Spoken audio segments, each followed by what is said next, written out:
Magandang araw mga kanegosyo. Ito po yung negosyong nabuild ko po ng halos isang dekada na po. Ito po ay ang pulutang malupit, kilawing balat ng baka. Nagumpisa lang po ako sa maliit na puhunan. Nagumpisa lang po ako sa 3-5 na puhunan hanggang ngayon.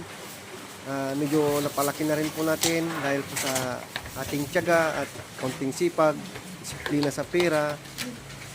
Medyo napalaki na po natin siya.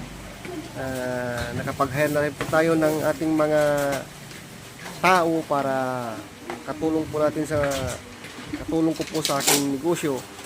Dati po nung nag-uumpisa ko ay ako lang po yung nagtitinda lang ito. Nag-uumpisa lang din ako sa isang branch. Ngayon po ay mahigit 18 branch na po siya. Ito po yung ating mga kasama sa kaya sa pagninegosyo, ang may papayo ko, kahit malit na puhunan yan man o malaki, ang mindset pa rin natin yung kung paano natin ipanalo ang ating negosyo, kung paano natin palakihin, pag-isipan natin mabuti para mapalaki po natin. Kasi wala pong tutulong sa ating mga plano kundi ang sarili natin. Kaya ang mas maganda yung magnegosyo kasi amo mo yung sarili mo, mas maganda kaysa magtrabaho ka sa ibang kumpanya.